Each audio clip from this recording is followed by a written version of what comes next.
Nako, halos kinubkub po ng mga ahente ng NBI ang buong Senado. At ang tinuturo umano na salarin o may go signal sa pangyayaring ito ay itong pinatalsik na Pangulo ng Senado na si Senator Tito Soto.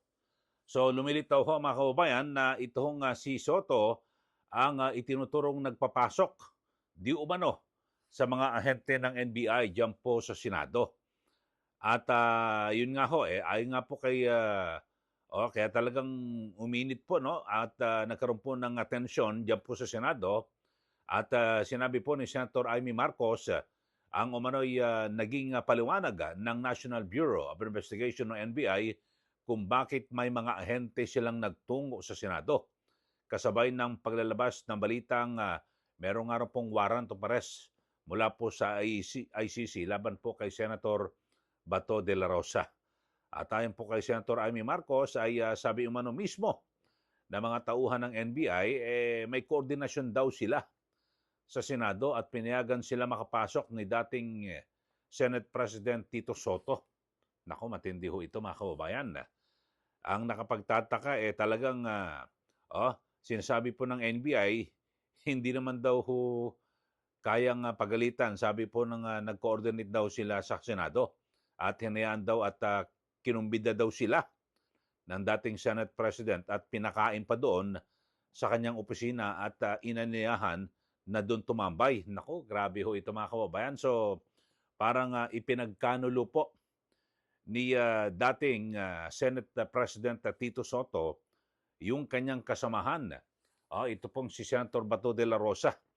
Kasi itong si Bato ay siya po ang susi pang-13 ho na senador na bumoto para mapatalsik ito pong si Soto. Mga kababayan. So, pero alam nyo naman ho mga kababayan, kung totoo ho ito, sabagay, sinabi na po ito ng Senator Amy Marcos, kung totoo ito, meron pong Senate Resolution number 44, kasama ho dyan si Soto, at na nag-aproba, na kung saan ay dapat ho meron pong ipinalabas na desisyon, no, o court order o warrant mula po sa lokal na korte. Hindi po pwedeng ICC lang yung warrant of arrest tapos diretso na.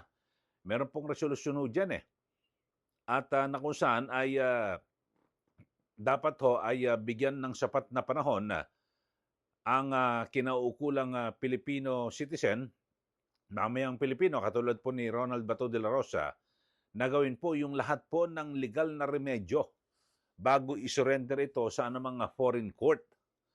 So yun ho, at napagkasundoon yan, kasama si Soto noong March 16, 2026. So lumilitaw ho mga kababayan na nilabag ho mismo ni Senator Soto yung sariling resolusyon. Kaya lang, siyempre, ano ba ito? Dahil ba sa ayaw niya makaboto? Ito, ang tanong ho rito mga kababayan, ayaw niya humang makaboto. Itong si Senator Bato. Kasi sa sukdulang ipagkanulo niya ho ito hong kanyang kapwa senador. So, yan po ang nagiging katanungan ho ngayon, mga kababayan. Kasi alam naman natin na talagang usap-usapan na kahit noon pa man ay talagang hindi ho maipursige. Hindi ho matuloy yung kudita o pagpapalit po ng liderato diyan po sa Senado dahil sa wala nga po si Senator Bato de la Rosa. So, hindi ho sila makakuha ng 13. Ngayon lumutang na ho, nako matindi ho mga kababayan, no? Kaya pala andun, ang dami mga taga-NBI. So, nakapagpaalam pala at nakatimbre. Kay dati, pinatalsik ko na Senate President. Yun ho mga kababayan. Pero ang pinakamasaklap po rito, dumating pa ho, humantong pa ho sa pagkakaroon po ng tensyon at parang nagkaroon po ng dahas. Meron ho isang gwardiya, kawawa naman ho yung gwardiya ng Senado, na kung saan ay kinuyugo at pinagtulungan, pinersa ho, no, napusasan at damputin ng mga ahente ng NBI. Itong gwardiya ho ito, tumutugon lang ho sa kanyang tungkulin. Ito, panoorin nyo ho mga kababayan yung tensyon na nangyari dyan po sa Senado. At yan po, maaaring ang pinag-ugatan niyan yung pagbibigay po ng go signal ni Soto. O, dito po sa mga ahente ng NBI. Ito, panoorin niyo ho mga kababayan, ito pong eksena diyan po sa Senado.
O yan po, napanood nyo ho mga kababayan, grabe ho, kawawa naman yung gwardiya.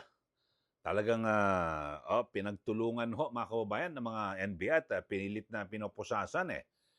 At talagang pinersa ho, parang kumbaga sa ano mga kababayan, nabira nyo, hindi ho iginalang ng NBI yung Senado na isang institusyon at talagang grabe ho mga kababayan. Siguro panahon na yung Senado dapat ho talagang yung inyong usaa sa terms talagang ang alam ko Philippine Marine Show yung mga nagbabantay ho dyan eh. Siguro talagang ngayon salain nyo na mabuti. Kung sino yung mga dapat na pumupunta ho dyan. Kung sabagay nasa poder pa ho ni Soto yung Senado at siya po ang pumayag. Marahil siguro nakakatunog na ho itong si Soto kasi noong nakaraang linggo pa at noong weekend na magkakaroon po ng kudita dyan po sa Senado. Kaya lang ang pinag-uusapan ay kapag sumipot itong si Bato de la Rosa. Nung siguro maaga pa raw ho andun na taga-NBA eh. Siguro natunugan nila na naku boboto si Bato. Ipakulong na natin 'yan. Kaya alam niyo ho yung nangyari ay nagkahabulan pa ho eh. Ha? O sa hagdan at 'di ba nakita niyo naman nadapa ho itong si Bato eh. Ito papanood ko ho sa inyo yung yung footage, yung CCTV ho na nilabas po sa Senado na talagang kung papaano habulin ito pong si Senator Bato de la Rosa at nadapa pa ho yung sa mabilis ho na pag-akyat sa hagdan. Buti na lang ho nakaalpas at biruin may mga ganong eksena mga kababayan. Gusali po ito ng Senado eh. Dapat ho ang nirespeto ho diyan mga senador. Hindi rin mo talagang ang eksena habulan eh. Ano yan, tapos kikidnapin. Ang liwa-liwanag ho, may resolusyon pa hong inaproba ng Senado na kinakailangan na pwedeng arestuhin pero dapat bago isuko sa foreign court ay humarap muna sa husgado dito po sa atin sa korte. Kung totoong pinayagan ho ni Soto na kubkubin ng NBI ang Senado, nilabag niya ho yung nasabing resolusyon, mga kababayan. Ito, panoorin niyo lang ho, mga kababayan.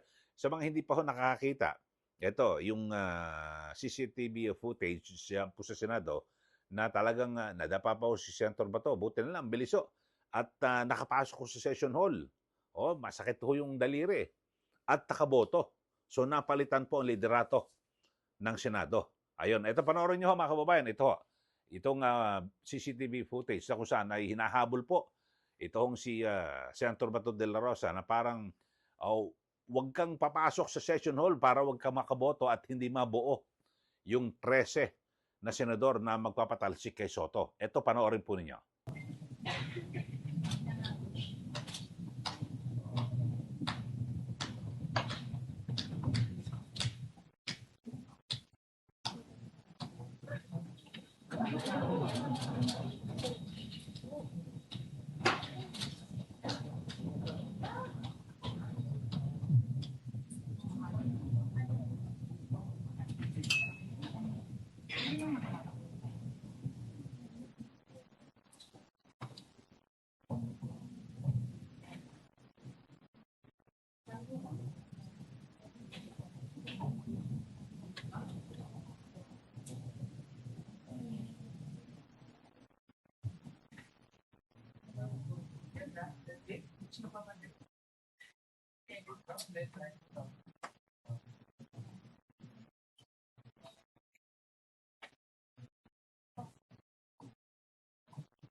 Jet, sino yung mga NBI doon?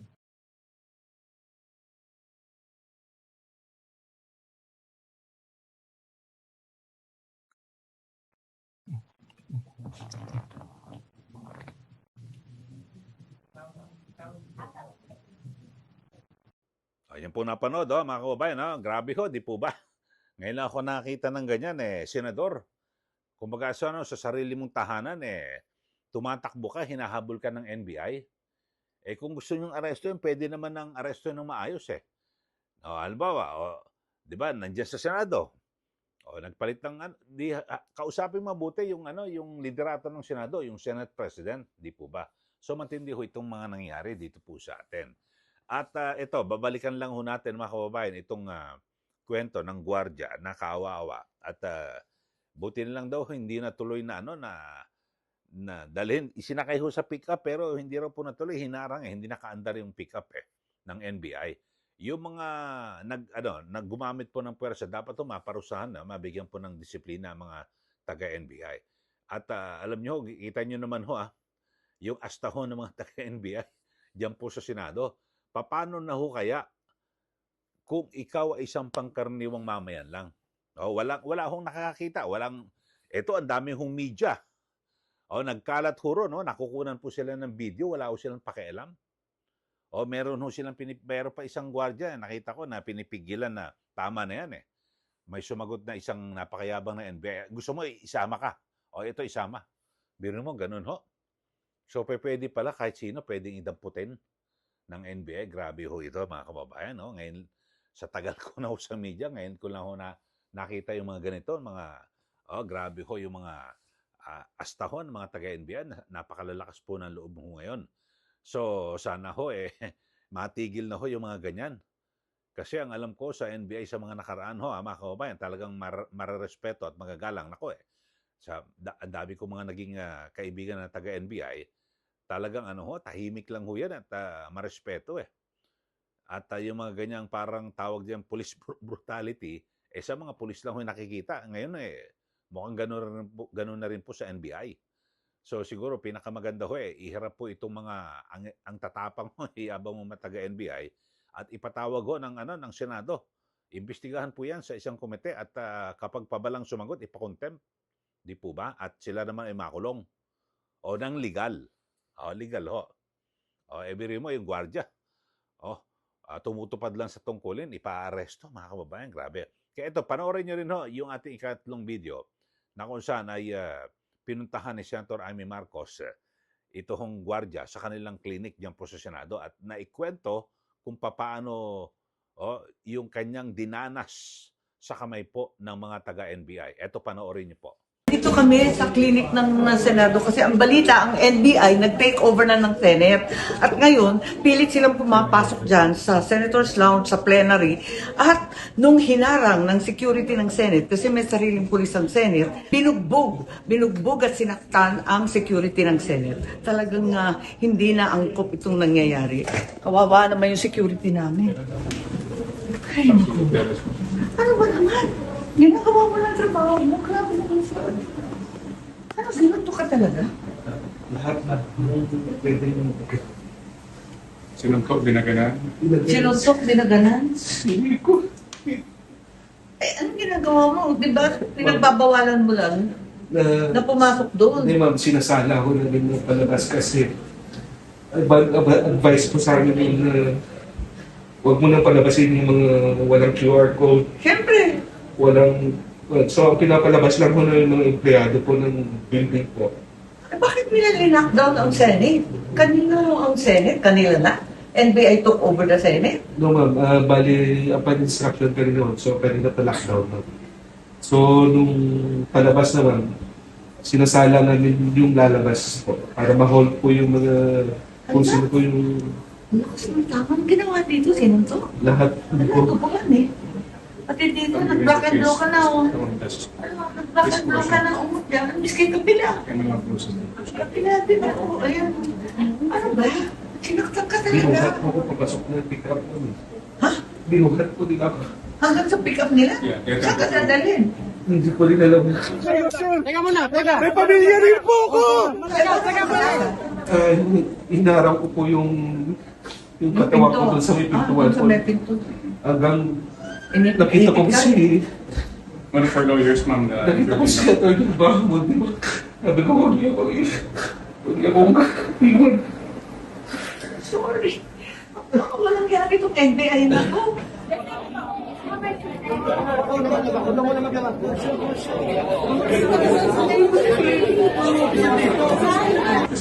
So you're taking down his testimony. Sorry, I got confused. Yeah, so ikaw pa rin yung tuwan.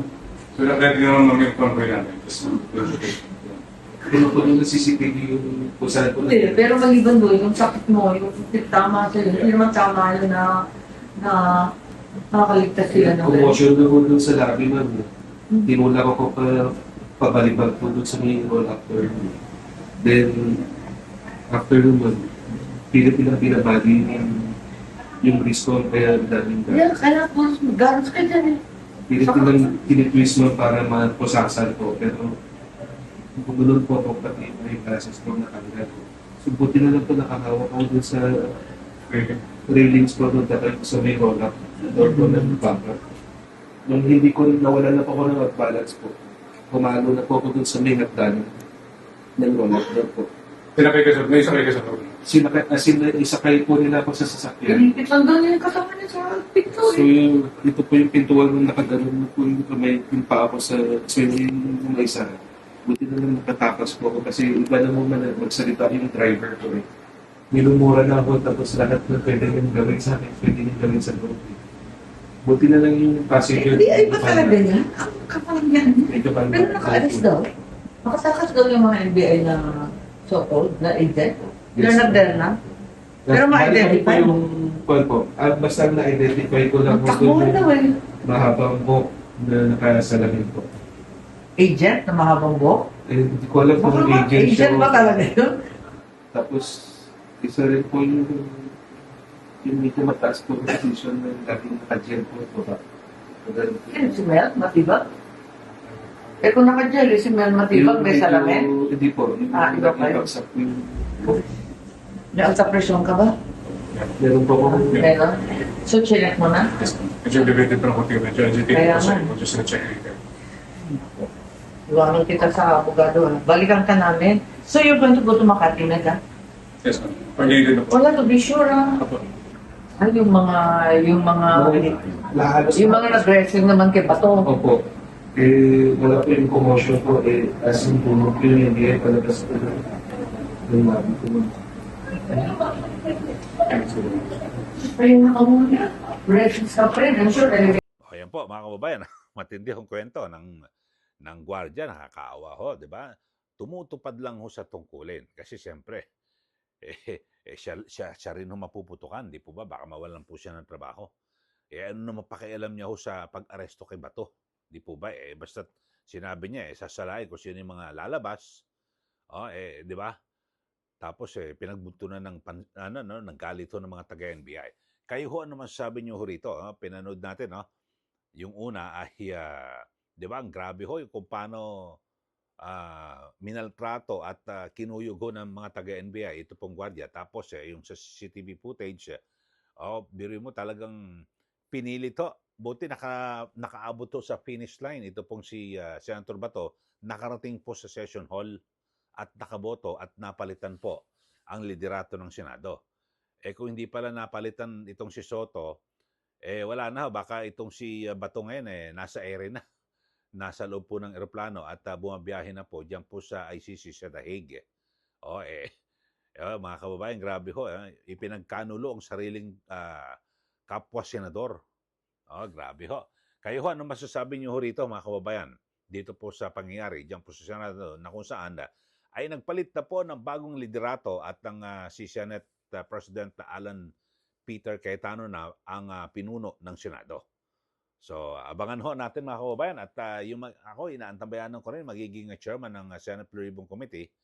Ewan ko lang kung mapupunta ulit kay Senator Marcoleta. Pero mas maganda sa kanya ho at sigurado mapapatawag na lahat yan, yung 18 ex-Marines, yang sila Adrian Bersamin, lahat ho. At mas lalawak po ang investigasyon dito po sa flood control project. Sige, magbigay na po kayo ng comment dito po sa mga nangyari dyan po sa Senado ngayong araw na ito. Sa mga bago lang po, subscribe na po kayo at huwag niyo pong kalimutan na i-like at i-share. Sundan niyo rin po yung aking Facebook, Eli Saludar. Maraming salamat. Muli, ito po si Ka Eli. Magandang araw po sa ating lahat.